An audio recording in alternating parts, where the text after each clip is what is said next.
Tonight I will be speaking to you. My message title is Nevertheless. Hari ini judul khotbah saya adalah namun demikian. You will notice that Jesus said this word nevertheless in Garden of Gethsemane. Saudara pasti akan menyadari bahwa Yesus menyebutkan pernyataan ini di Taman Getsemani. In so much pain and anguish, he said nevertheless. Di dalam banyak sekali kesakitan, ya, Tuhan masih berkata namun demikian. And if you notice, this word nevertheless change your destiny and my destiny. Dan kalau saudara bisa menyadari kata namun demikian ini sebenarnya mengubah jalan hidup saudara dan jalan hidup saya. So today we want to learn the power of nevertheless and the moment of nevertheless. Maka dari itu malam hari ini kita akan belajar kuasa dari kata namun demikian ini. Have you ever faced a situation so difficult that you prayed with all your heart, asking God to remove it, yet in the midst of your prayer, you heard that still small voice saying to you, why not you surrender? Pernahkah Anda menghadapi situasi yang begitu sulit sehingga Anda berdoa dengan segenap hati, meminta Tuhan untuk menyingkirkan situasi tersebut, namun di tengah-tengah doa Anda mendengar suara yang hening dan kecil yang mengatakan, mengapa saudara tidak mau menyerahkan hal itu? That moment of surrender, it is when we release control. Momen penyerahan itu terjadi ketika kita melepaskan kendali. And that is the most powerful nevertheless moment. Dan itu adalah momen namun demikian yang sangat kuat. In Luke chapter 22 verse 42 saying, Father, if thou be willing, remove this cup from me. Nevertheless, not my will but thine be done. Di Lukas 22 ayat 42 berkata, ya Bapa, jikalau engkau mau, ambillah cawan ini daripadaku, namun demikian, tetapi janganlah kehendakku, melainkan kehendakmulah yang terjadi. You can see in this verse, we encounter Jesus in a profound moment of anguish. There is so much pain. Kita bisa melihat bahwa dalam ayat ini kita melihat Yesus di saat-saat kesedihan yang sangat mendalam, di tengah-tengah kesakitan yang sangat dalam. It is here that he utters the word nevertheless. It is a very simple yet the most transformative expression. Disinilah Tuhan mengucapkan kata namun demikian, sebuah ungkapan yang sederhana namun sangat mengubahkan. Today, I want to explore with you the significance of this word both in the scripture and also in your life. Hari ini saya akan menjelaskan pentingnya kata namun demikian ini baik dalam Alkitab maupun dalam kehidupan kita. In the Old Testament, which is in Hebrew, the word nevertheless is lamrotzot. Dalam perjanjian lama, dalam bahasa Ibraninya, kata namun demikian ini adalah lamrotzot. It means a ceasing and an end, a finality to something. Berarti yang memiliki arti penghentian, akhir atau finalitas. In the New Testament, it signifies a transition to something new. In the Greek, it's called parola afta. Dalam perjanjian baru, dalam bahasa Yunani, arti kata namun demikian ini adalah menandakan transisi ke sesuatu yang baru. Ya, dalam bahasa Yunaninya adalah parola afta. So if you combine the Old Testament and the New Testament meaning, you will find that it is about a ceasing and at the end of a finality of a things, then it birth a new thing. Jadi kalau kita menggabungkan dari perjanjian lama dan ke perjanjian baru, yang dari penghentian, akhir, finalitas, itu akhirnya masuk ke transisi ke perubahan yang baru. And in modern English, it means in spite of, despite the circumstances. Dan di dalam bahasa Inggris modern, arti namun demikian ini dilihat dengan arti terlepas dari atau terlepas dari keadaan. This simple word marks a pivotal transition. Kata sederhana ini memperlihatkan transisi. One where we choose to embrace a greater purpose despite the difficulties we face. Di transisi di mana kita memilih untuk melihat tujuan yang lebih besar terlepas dari kesulitan yang kita hadapi. It signals a shift. Now, friends, this is not a denial of the challenges that we are facing, but a shift, meaning a recognition that God's purpose transcends beyond our understanding and our control. Hal ini menandakan pergeseran. Tolong perhatikan baik-baik ya. Arti namun demikian ini itu tidak bisa dilihat sebagai bentuk penolakan terhadap tantangan. Tetapi pergeseran ini menunjukkan pengakuan bahwa tujuan Tuhan melampaui pemahaman dan kendali kita. This nevertheless moment call us to press forward, to move forward in faith, trusting God's will rather than our own one. Namun demikian ini memanggil kita untuk terus maju dalam iman, percaya bahwa kehendak Tuhan lebih besar dari kehendak kita. In Luke chapter 22 verse 42, Jesus at the Garden of Gethsemane, facing unimaginable suffering, he prays earnestly, asking God if there is another way that I don't have to go through this moment. Di Lukas 22 ayat 42 ini memperlihatkan kita ketika Yesus berada di Taman Getsemani menghadapi penderitaan yang tak terbayangkan. Dia berdoa dengan sungguh-sungguh bertanya kepada Bapa apakah ada cara lain untuk mencapai tujuannya. Yet in his prayer he concluded with this word, nevertheless, not my will, but yours be done. Namun di doa Yesus diakhiri dengan kata-kata ini, namun demikian, bukan kehendakku, melainkan kehendak-Mulah yang terjadi. In this moment, Jesus teaches us the profound depth of surrender. Pada saat ini, Yesus sedang mengajarkan kita tentang penyerahan diri yang sangat dalam. There are 4 key aspects to this moment, the nevertheless moment. Ada 4 aspek kunci dari momen namun demikian ini. The first one, as we can see, the depth of agony. Yang pertama, kita bisa melihat penderitaan yang dalam. Jesus' prayer reveals the intensity of his emotional and physical distress. Doa Yesus memperlihatkan intensitas penderitaan emosional dan fisiknya. The gospel describes Jesus sweating drops of blood. Injil menggambarkan Tuhan berkeringat sampai meneteskan darah. And this is a medical condition called hematidrosis, indicating a person deep anguish.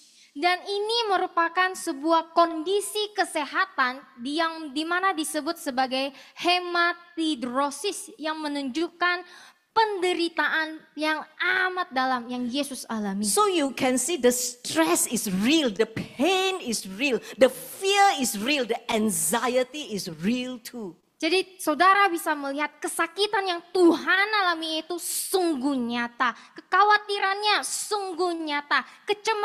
Kecemasannya sungguh nyata. Dan kesakitannya sungguh nyata. But despite his suffering, Jesus chose to trust the Father's will, even when it meant enduring the unimaginable. Tetapi terlepas dari penderitaan Yesus, Yesus memilih untuk mempercayai kehendak Bapa.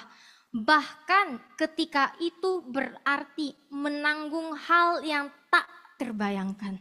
At that point of time, we need to understand Jesus is fully God and also fully human. Kita harus pahami dulu bahwa Yesus di saat itu adalah 100% Tuhan dan 100% manusia. A lot of time people come and tell me, Pastor, but you know I am weak. Banyak sekali orang yang datang kepada saya dan berkata, Pastor tahu nggak saya tuh lemah. But I am a human. Saya itu manusia. So I want to share with you that Jesus at that point of time was fully human and also fully God. Dan saya mau berbagi dan mengatakan bahwa Yesus saat itu juga 100% manusia dan 100% Tuhan. And he felt the weight of the world's sin upon him. Dan dia juga merasakan beratnya dosa dunia yang harus ditanggung di pundaknya. He was not only dreading physical pain, but more so the spiritual separation from the Father. Tuhan tidak hanya takut akan rasa sakit secara fisik, tetapi juga ada pemisahan rohani dari Bapa. Yet he chose obedience in the midst of the greatest trial. Namun Tuhan tetap memilih untuk taat di tengah-tengah cobaan yang paling berat. Number 2 is the struggle between the will and obedience. Yang kedua, kita bisa melihat ada pergumulan antara keinginan dan ketaatan. I believe many of us go through this phase as well. Saya percaya banyak sekali di antara kita yang juga menghadapi ini. Between our will and the obedience that we know we must have in order to be a true disciple of God. Kita pasti menghadapi antara pergumulan antara keinginan dan ketaatan supaya kita bisa menjadi murid Tuhan yang sejati. This phrase, not my will but yours be done, reveals Jesus' commitment to God's plan even when it is conflicted with his natural human instinct. Kalimat bukan kehendakku, melainkan kehendakmulah yang terjadi, mengungkapkan komitmen Tuhan terhadap rencana Bapa, bahkan ketika hal itu bertentangan dengan naluri alamiahnya sebagai manusia. Like Jesus, I believe all of us to face moments where our will conflict with God, right? Sama seperti kita, saya percaya seperti Yesus, kita juga menghadapi saat-saat di mana kehendak kita bertentangan dengan kehendak Tuhan. Benar bukan? We must ask ourselves, will we say, nevertheless, not my will but yours be done? Tapi kita harus tanya kepada diri kita sendiri, apakah saudara mau berkata, namun bukan kehendakku, melainkan kehendakmulah yang terjadi. The third aspect that Jesus taught us is a model of submission and trust. Aspek yang ketiga yang Yesus ajarkan dari namun demikian ini adalah sebuah model penyerahan diri dan kepercayaan. Jesus' prayer is a model of surrender for all believers. Doa Yesus adalah sebuah model penyerahan diri bagi semua orang percaya. Because this model teaches us to place our own desire aside and trust in God's higher purpose even when fear and uncertainty prevail. Karena hal ini mengajarkan kita untuk mengesampingkan keinginan kita sendiri dan percaya pada tujuan Tuhan yang lebih tinggi, bahkan ketika rasa takut itu dan ketidakpastian itu terjadi. Jesus exemplifies what it means to truly trust God, even in the most trying circumstances. Yesus mencontohkan kepada kita apa artinya mempercayai Tuhan sepenuhnya, bahkan dalam keadaan yang paling sulit sekalipun. The fourth aspect is the path to redemption. Aspek yang keempat adalah jalan menuju penebusan. Jesus' obedience despite the cost was the key to humanity's salvation. Ketaatan Yesus adalah kunci keselamatan manusia.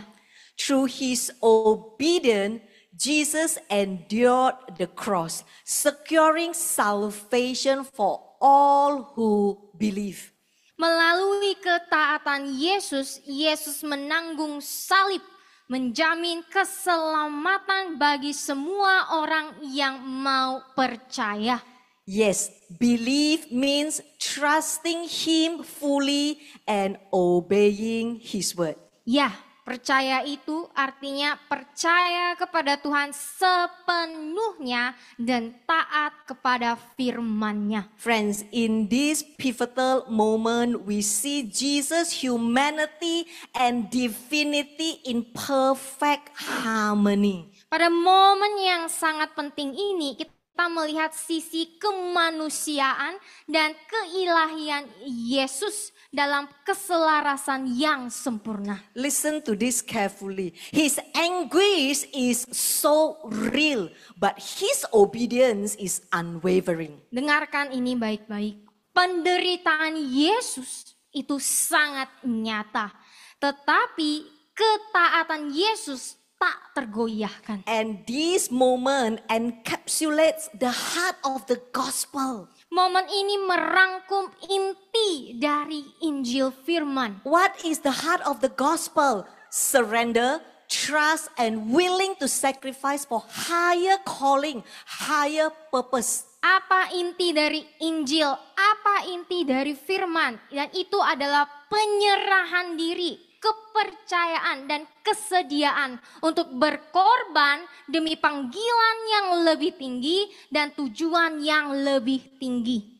I am sure we all have and will have this nevertheless moment in our life. Saya yakin kita memiliki dan akan memiliki momen namun demikian. When we have to stand right in the midst of this moment and these circumstances. Friends, I want to encourage you. We must adopt a nevertheless mindset. Ketika kita menghadapi cobaan dan kesulitan atau masa-masa ketidakpastian, kita harus memiliki pola pikir namun demikian. This moment of nevertheless is a declaration that is despite our current circumstances, we can trust that God's purpose is greater than our purpose. Di momen-momen ini, momen-momen ketidakpastian ini, kita harus bisa menyatakan terlepas dari keadaan kita saat ini. Kita percaya bahwa tujuan Tuhan lebih besar dan pada akhirnya akan menang. This is the difference between you will be overwhelmed or you will overcome. Inilah yang akan menentukan bagaimana saudara akan menang atau kalah. In my own life, and encounter many nevertheless moments. Di dalam kehidupan saya mengalami banyak sekali momen namun demikian. I pray for physical healing for my daughter life, but God revealed that the healing I truly needed was the healing of my heart and the way I perceive things. Saya berdoa kepada Tuhan supaya Tuhan memberikan kesembuhan fisik kepada putri saya. Tetapi Tuhan justru memperlihatkan kepada saya bahwa penyembuhan yang sesungguhnya adalah penyembuhan yang harus terjadi di dalam hati saya dan hati saya. that moment of surrender actually led to a deeper restoration and opened a new season of spiritual growth for myself and for my daughter. Momen penyerahan diri yang saya lakukan membawa saya pada pemulihan yang lebih dalam dan membuka musim pertumbuhan rohani yang baru untuk diri saya dan untuk putri saya. You know, my daughter was healed from the 3 holes in the heart. Saudara tahu kan kalau putri saya itu disembuhkan ya dari 3 lubang yang ada di jantungnya. When she was 7 years old, I need to put her in a school. Waktu putri saya berumur 7 tahun, saya harus menempatkan dia di satu sekolah. And I prayed and I prayed and I prayed. Dan saya berdoa, dan berdoa. I went to many seminars. Saya pergi banyak sekali And seminar. I went to search for many big names. Dan saya juga mencari nama-nama yang besar. And I was taught that you need to lay hand on her and claim it and say by the stripe that Jesus bore, you will be healed. Dan saya diajarkan, saya harus tumpang tangan kepada putri saya dan berkata, oleh bilur-bilur darahnya engkau akan sembuh. I was taught to buy the most expensive oil that shipped all the way from Israel to Singapore. Saya diajarkan untuk memberi minyak zaitun yang paling mahal dari Israel. I was told that I must apply the oil and put on her forehead and name it and claim it and pray for easily 500 times a day. Dan saya diajarkan untuk bisa menaruh minyak itu di kepalanya selama 500 kali. I was desperate and I really do that. Saya sangat-sangat haus akan kesembuhan itu, maka saya benar-benar melakukannya. I did all the things that I was advised to do. Saya melakukan semua yang orang-orang telah ajarkan kepada saya. I can lay hand on her, I can put the anointing oil on her easily. Sometimes in my own desperation, I can do it like 1,000 times a day. Saya bisa tumpang tangan kepada putri saya bisa taruh itu minyak urapan kepada dia, dan di tengah-tengah kondisi saya, di tengah-tengah keinginan saya kadang bisa melakukannya setiap hari beribu-ribu kali. And she's not healed. Tetapi dia nggak sembuh. I was asking, what happened? Saya bertanya, apa yang terjadi? What happened, God? Apa yang terjadi Tuhan? When are you going to heal her? Kapan engkau mau menyembuhkan Are you putriku? going to heal her? Apakah engkau mau menyembuhkan putriku? This is all my question towards God. Ini semua pertanyaan yang saya punya kepada I Yesus. went to learn even more from all the hyper faith teachers. Saya pernah belajar semua tentang ini, iman kemakmuran. And they taught me, Dan mereka mengajarkan saya. because you don't have enough faith, that's why your daughter is not yet healed. Karena kamu imannya kecil, kamu kurang imannya, maka anakmu nggak sembuh. So I said, okay, from today onwards, I will have a big faith. Jadi saya berkata, baik, mulai hari ini saya akan punya iman yang besar. And again, for months, I do what I was taught to do. Selama berbulan-bulan saya melakukan apa yang telah diajarkan kepada saya. She's still not healed. Dia masih nggak sembuh. And I put her in a normal school. Dan saya taruh putri saya di sekolah orang normal. And she is depressed and I was depressed. Dan dia depresi, saya pun depresi. She was crying every day. Dia nangis setiap hari. She beat herself up. Dia pukul dirinya sendiri. She will always pull her own hair. Dia akan selalu tarik rambutnya sendiri. And she was very unhappy. Dan dia nggak senang sama sekali. She beat up people who are close to her. Dia pukul orang yang dekat sama dia. And when I was looking at her, I know that something must be wrong. Dan ketika saya melihat putri saya tahu pasti ada yang salah. And I keep crying to God, how can I get out from this situation? Dan saya terus berseru kepada Tuhan, bagaimana saya bisa keluar dari situasi ini. And I had depression. Dan saya punya depresi. For 10 days, Selama 10 hari, I cannot even go to work. saya nggak bisa pergi kerja. I can only cry, and my lips will always ask this question, why God? Why me? saya akan selalu menangis dan bibir saya akan berkata, kenapa? Kenapa Tuhan? Kenapa harus saya? Why I must have a special child? Kenapa saya harus punya anak spesial? Why her? Kenapa harus Joel? I'm sure some of us today, maybe you do not have a special child, but you have that moment that you will ask God, why? Saya yakin mungkin saudara tidak punya anak spesial, tetapi saudara memiliki situasi di mana saudara berkata kepada Tuhan, kenapa Tuhan? Why this situation must happen to me? Kenapa situasi ini harus terjadi kepada saya? God told me, Tuhan berkata kepada do you saya, think she is a burden to you? Tuhan berkata, apakah Joel itu adalah beban kepadamu? I say, of course. Saya berkata, tentu saja. You try taking care of a special child. Coba Tuhan sendiri yang merawat anak spesial. You try coming down to the earth and take care of a special child, then you will know how troublesome, how burdensome it is. Coba Tuhan turun ke dalam dunia dan merawat anak spesial. Maka Tuhan akan tahu begitu sulitnya untuk merawat anak spesial. But then he said, what about if I tell you that he is a blessing? Tapi Tuhan berkata, bagaimana kalau saya mengatakan kepadamu, dia adalah berkat. Friends, I want to share with you. Saya mau berbagi kepada saudara. Sometimes God will use the bad thing. Kadang-kadang Tuhan akan menggunakan hal-hal yang buruk. Sometimes God can even use sicknesses Kadang-kadang Tuhan akan menggunakan penyakit to turn you around. untuk membalikkan saudara. So what do? Jadi apa yang saya lakukan? I come before the Lord. Saya datang di hadapan Tuhan. I say, I'm sorry. Tuhan, saya minta maaf. You say that she is a blessing, Tuhan berkata dia adalah berkat. so I should not look at her as a burden. Jadi saya nggak bisa melihat dia sebagai beban. God say, you know why the world call them special child?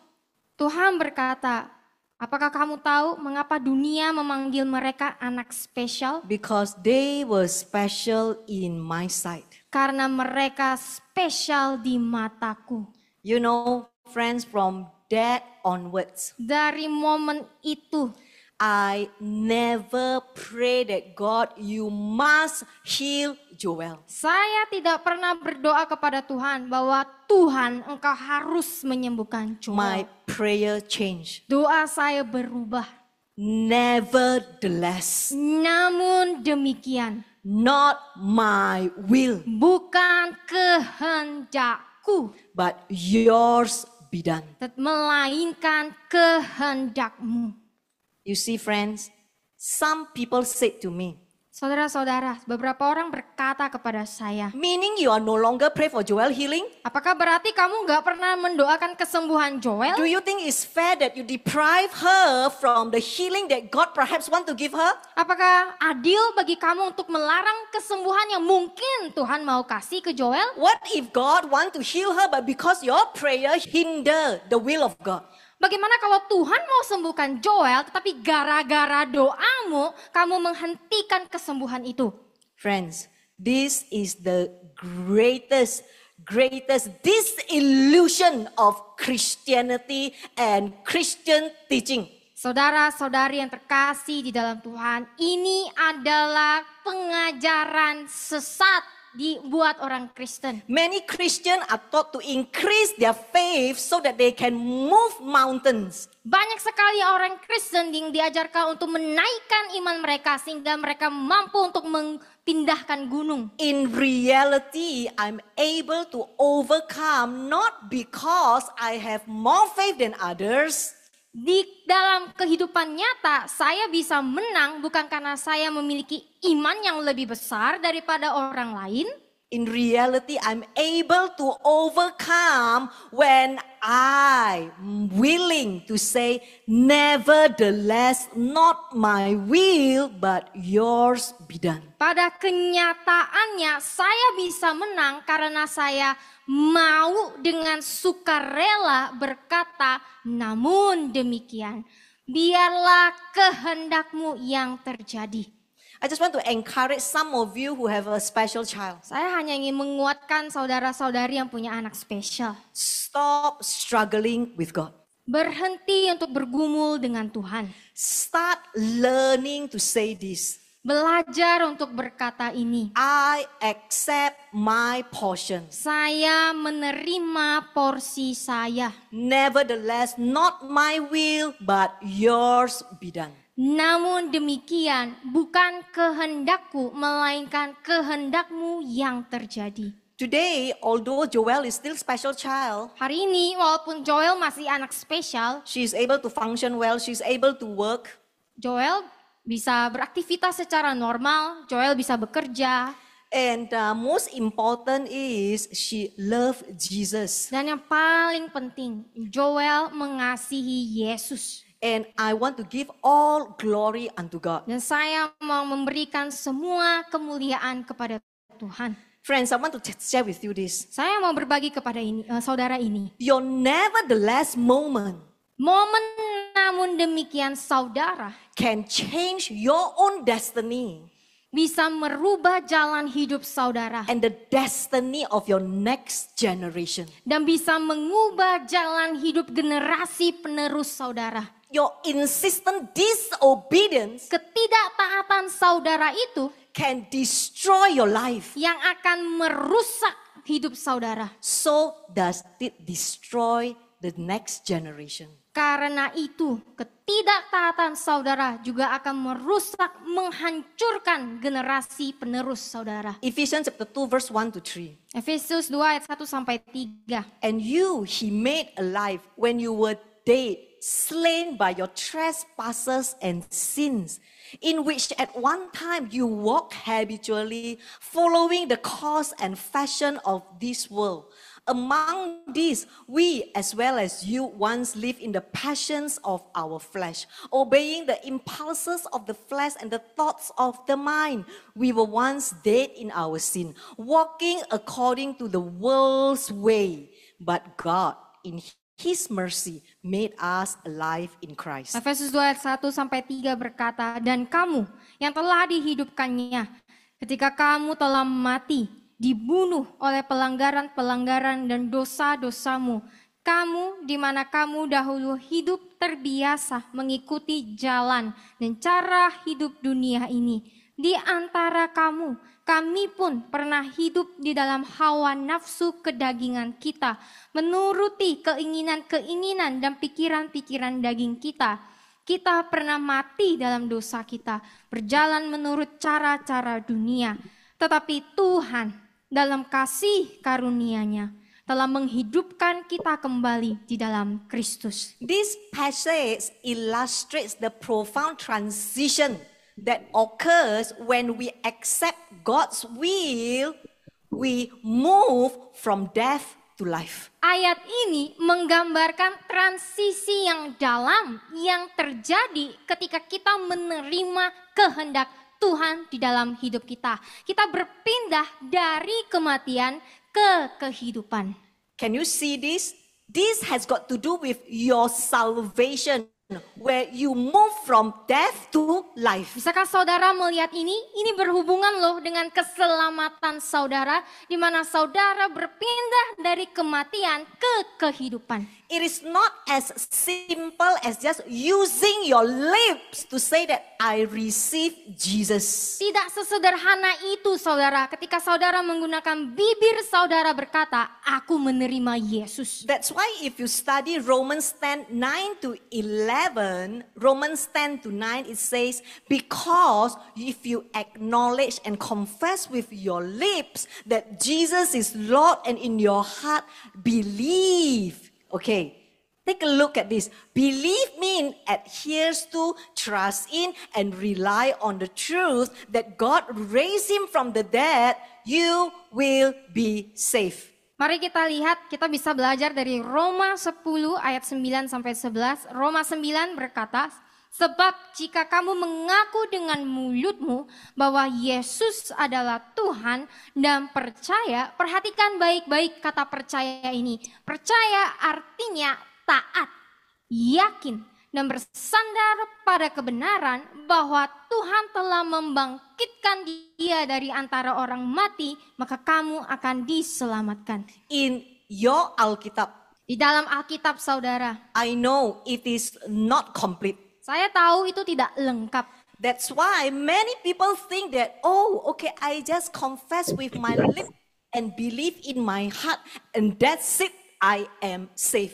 Maka dari itu banyak sekali orang Indo yang berpikir, oh aku cuma perlu berkata, aku percaya kepada Yesus dengan bibirku, habis itu ya udah aku pasti diselamatkan. Let us continue Romans 10:10.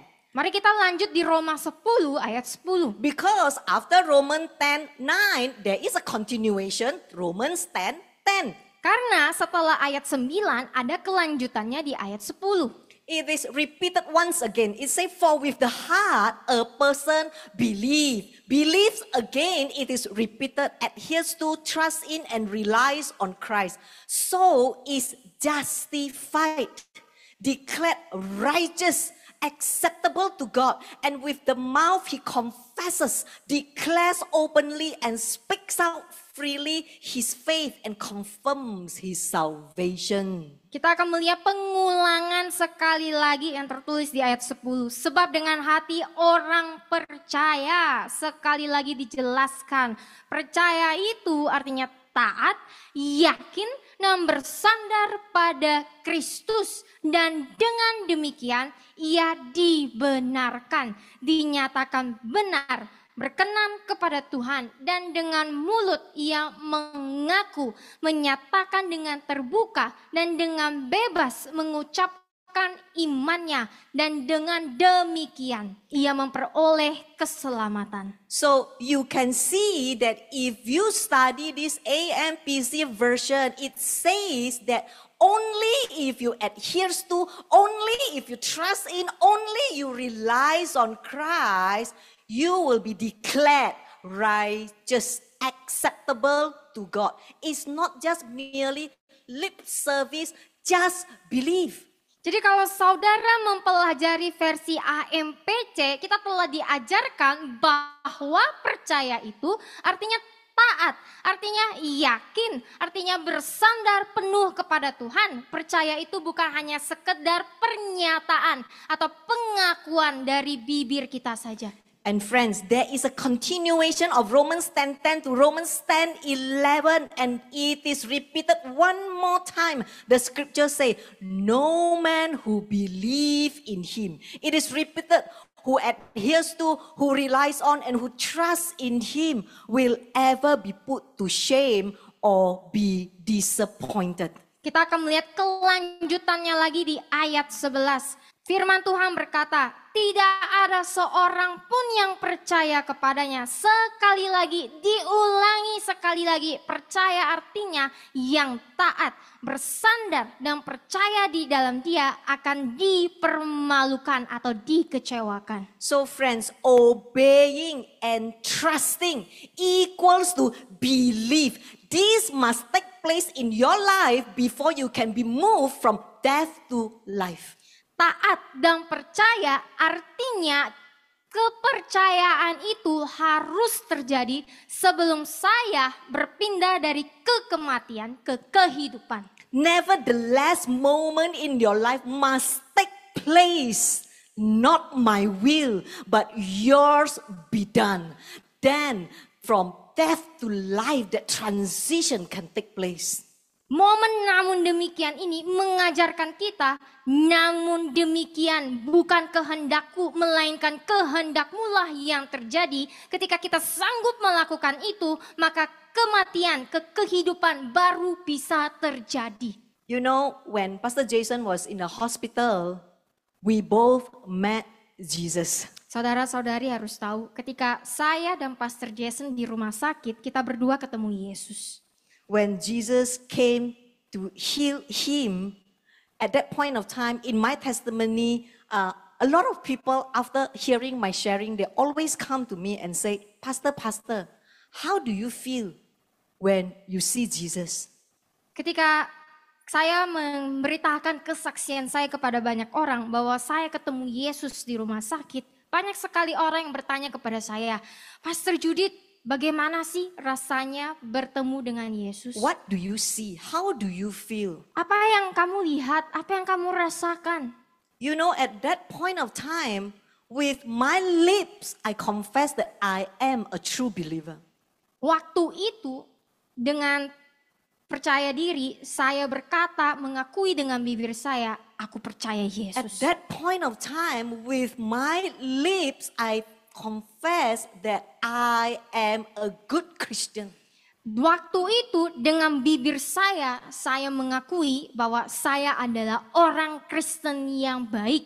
But I was very greedy, Tetapi saya sangat serakah, greedy for money. saya serakah akan uang. I was full of ambition towards my own. Saya penuh sekali dengan ambisi di dalam hidup saya. At that point of time, I ran 5 restaurants. Waktu itu saya membuka 5 restoran. At that point of time, I was also awarded as Southeast Asia Woman of Excellence. Saya juga diberikan penghargaan sebagai salah satu perempuan yang terbaik. At that point of time, I also was awarded Successful Young Entrepreneur in Singapore. Waktu itu saya juga diberikan penghargaan sebagai perempuan muda yang sukses di dunia bisnis. I was very proud. Saya waktu itu sangat sombong. No one knows. Tidak ada yang tahu. Because when people saw me on the pulpit, they saw not the real me. Karena ketika orang-orang melihat saya di atas mimbar, mereka bukan melihat saya yang asli. When they meet me in the church, they did not meet a real me. Ketika mereka bertemu dengan saya di gereja, mereka tidak bertemu dengan saya yang asli. The real me was someone was full of pride, Saya yang asli itu adalah seseorang yang penuh dengan kesombongan, full of greed, penuh dengan keserakahan, full of ambition for the world, success. penuh dengan ambisi untuk kesuksesan dunia. And I was a very temperament person. Dan saya orang yang sangat emosian. That's mean full of anger. Jadi artinya penuh dengan amarah. I will fight with people very often. Saya pasti akan kelahi dengan banyak orang. I fight with my landlord. Saya kelahi dengan orang yang punya rumah itu. I fight with my supplier. Saya juga kelahi dengan supplier saya. Every day I press my staff until they all very depressed. Setiap hari saya tekan staf saya sampai dia depresi. In the office I will scream at my staff. Di kantor saya bisa teriak kepada staf saya. Yeah, that was me. Ya, itulah saya yang dulu. But on the pulpit, Tetapi di atas mimbar, I will speak like a noble woman.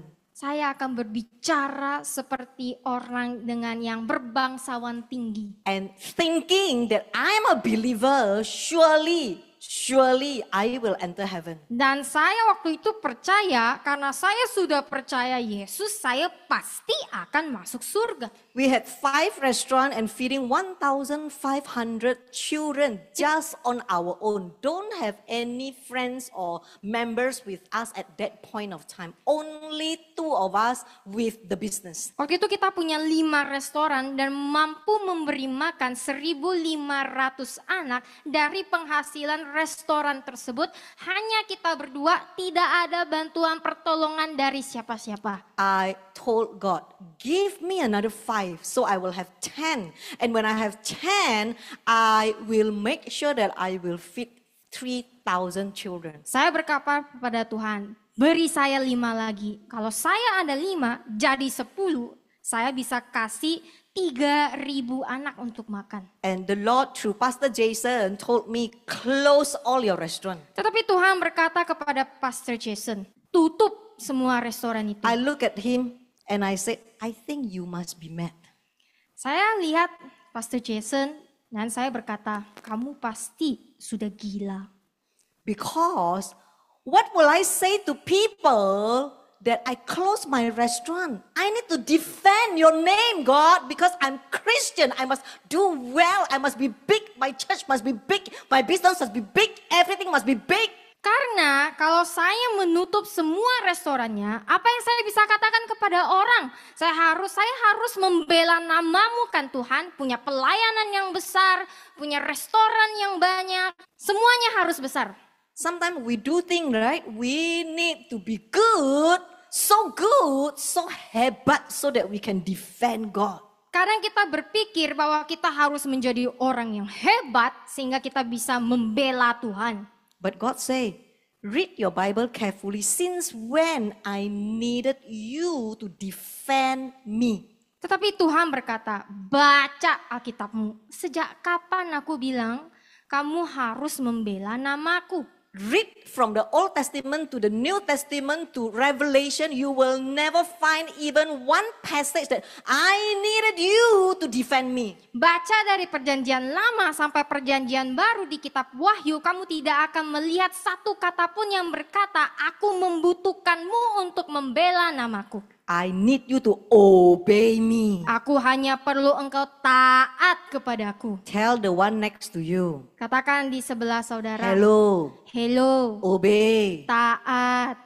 And those who are online. Dan yang di online. Tell to yourself. Katakan kepada diri saudara sendiri. Hello. Hello. Obey. Taat. Friends, in that hospital. Saudara-saudari yang terkasih dalam Tuhan, di rumah sakit itu. When I was in the presence of God. Ketika aku berada di dalam hadirat Tuhan. Those things that I was not able to let go. Hal-hal yang tidak sanggup aku lepaskan. I can. Saya mampu untuk lepaskan itu. And I must. Dan saya harus.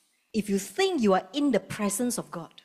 Jika saudara berpikir bahwa saudara berada di tengah-tengah hadirat You Tuhan. still can come up with your shopping list. Kalau saudara masih punya banyak sekali keinginan-keinginan. Give me this, give me that, give me this, give me that, give me this, give me that. Kasih aku ini, kasih aku itu, kasih aku ini, kasih aku itu. I want this, I want that, I want this, I want that, I want this, I want that. Aku mau ini, aku mau itu, aku mau ini, aku mau itu. Why God? Why? Kenapa Tuhan? Napa? When? Kapan? How come? Bagaimana? If you are in the presence of God, you think that you can say this. Kalau saudara berada di tengah hadirat Tuhan dan bisa berkata hal-hal seperti ini, You ain't in the presence of God. saudara belum berada di tengah-tengah hadirat Tuhan. You are in your own presence, fabricating God's presence. Saudara berada di tengah-tengah hadirat saudara sendiri, membuat-buat itu hadirat Tuhan. If you think that you are in the presence of God, you can gain something. Jika saudara berpikir bahwa di tengah-tengah hadirat Tuhan, saudara bisa mendapatkan sesuatu, You ain't in the presence of God. saudara bukan berada di tengah-tengah hadirat Tuhan. Same thing like John the Baptist when meeting with Jesus. Sama halnya seperti Yohanes Pembaptis ketika bertemu dengan He Yesus. said, I must decrease Yohanes berkata, aku harus berkurang. so that you can increase in me. Sehingga Tuhan bisa naik di dalam hidupku. Same thing in the presence of God. In that hospital, I have to say, I must decrease. Sama halnya ketika saya berada di rumah sakit, di tengah-tengah hadirat Tuhan, aku berkata, aku harus berkurang. So that you can increase in me. Sehingga Tuhan bisa naik di dalam hidupku. Same thing when you are in front of your spouse. Sama halnya ketika saudara berada di depan pasangan When saudara. that spouse of you make you so upset. Ketika pasangan saudara membuat saudara begitu sedih. When that spouse of you make you so angry. Ketika pasangan saudara membuat saudara begitu marah. What do you learn to say? Apa yang saudara harus I katakan? must decrease Saya harus berkurang. so that Christ can be increased in me. Sehingga Tuhan bisa naik di dalam hidupku. Nevertheless, not my will, Namun demikian bukan kehendakku, but yours be done. melainkan kehendakmu. Friends, coming out from that moment, the nevertheless moment, Saudara-saudari yang terkasih, dari momen namun demikian itu, I closed 4 of my restaurant. saya menutup 4 restoran saya. That happened like already 12 years ago. Itu terjadi di 12 tahun yang lalu. That was 2013, Terjadi di 2013. and now it's already Dan 2025. sekarang adalah 2025. I thought Saya berpikir I will not have enough. Saya kira saya nggak akan punya cukup. But today, 12 years later, Tetapi 12 tahun kemudian, as I look back, ketika saya melihat ke belakang, not just I have more than enough, bukan hanya saya punya lebih dari cukup, more so I have a lots of joy, peace and love, and I truly can live for Christ now. tetapi saya memiliki banyak sekali sukacita, damai, kasih, dan saya bisa dengan sungguh-sungguh hidup bagi Tuhan. All glory be unto Jesus. Kemuliaan hanya untuk Tuhan. 1 Peter chapter 4 verse 3 to 4, for the time already past is more than enough for doing what the unsaved Gentiles like to do.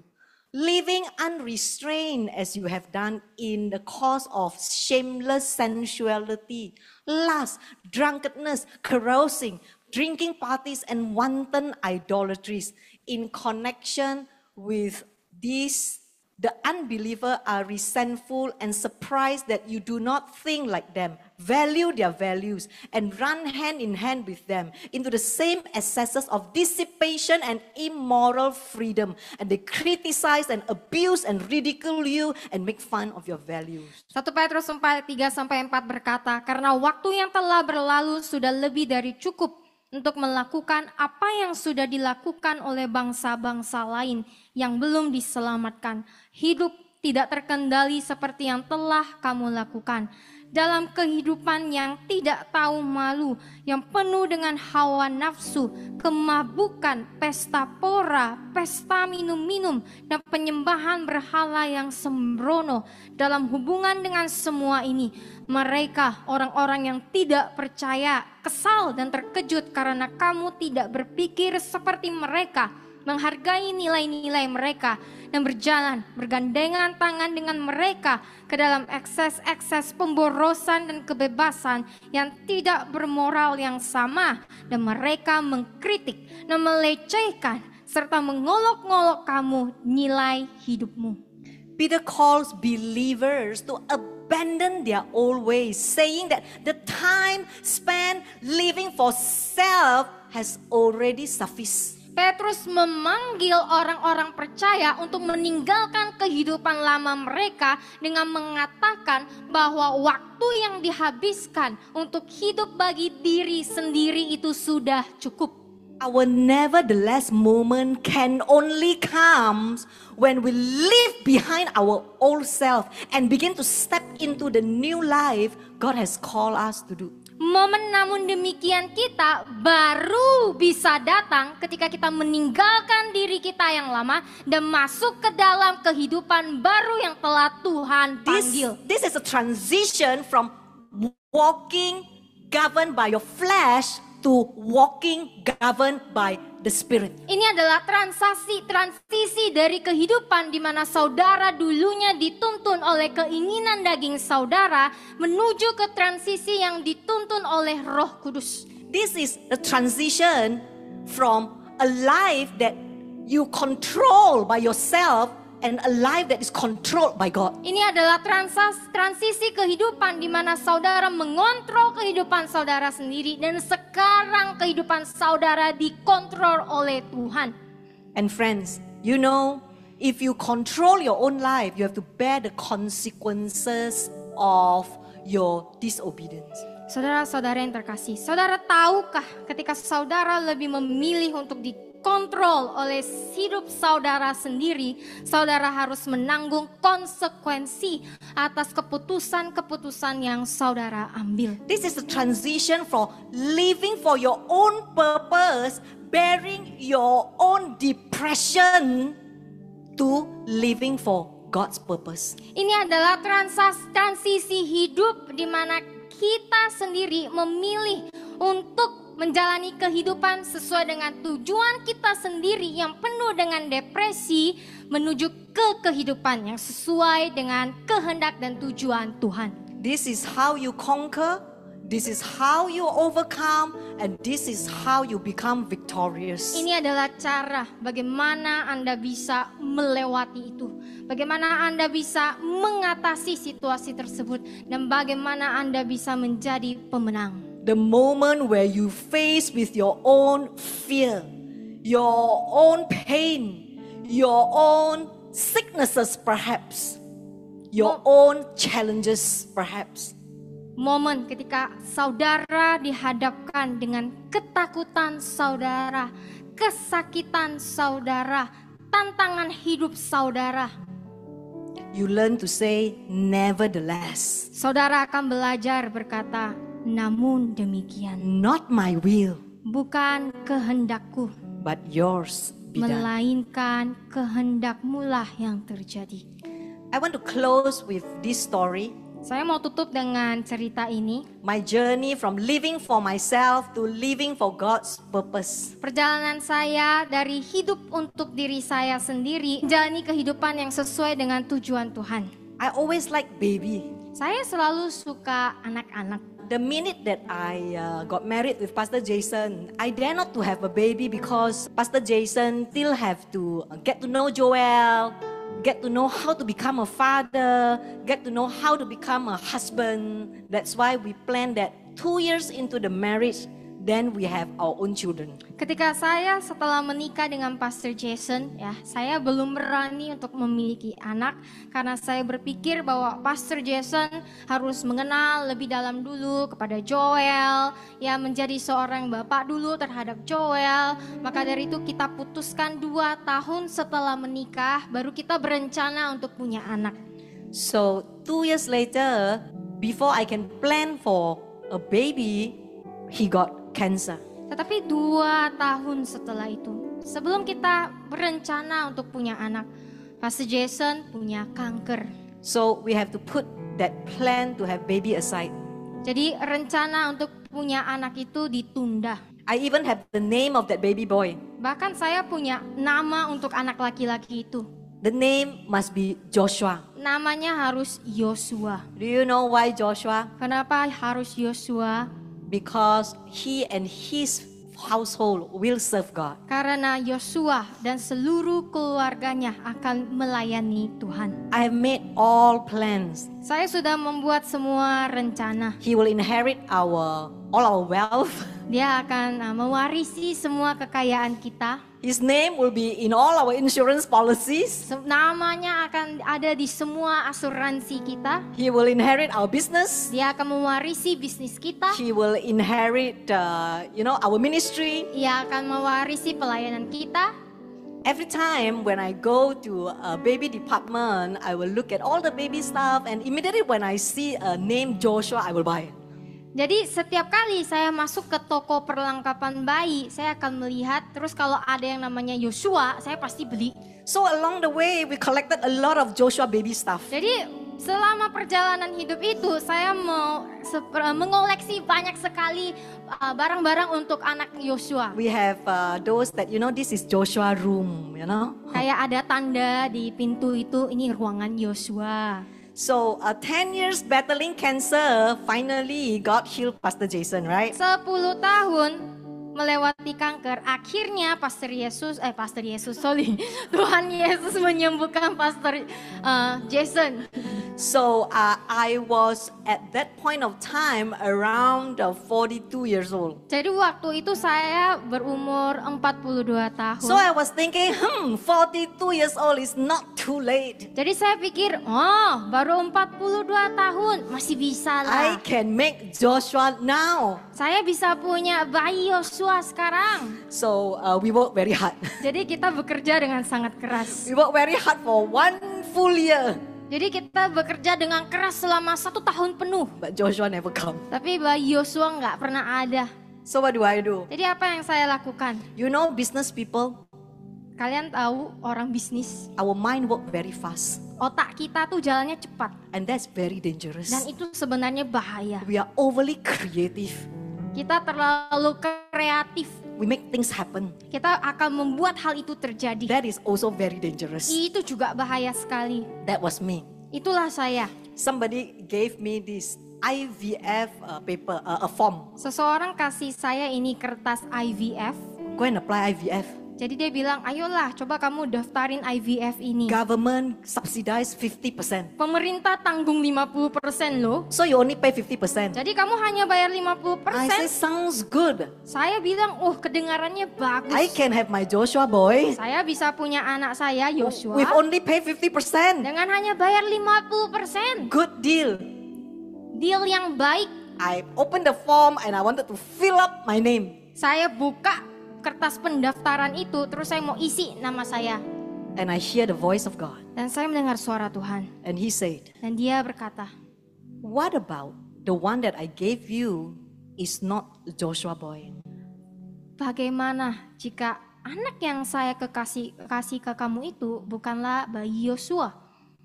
Not a Joshua boy that can inherit your wealth, Bukan bayi Yosua yang bisa mewariskan kekayaanmu, can inherit your plan, yang bisa mewarisi rencanamu, can inherit your ministry. yang bisa mewarisi pelayananmu.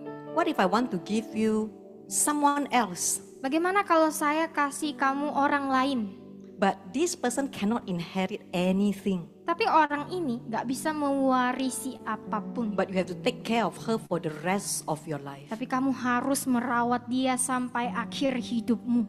Are you willing? Apakah kamu mau? I was thinking, Saya berpikir, cannot inherit my wealth. gak bisa warisi harta saya.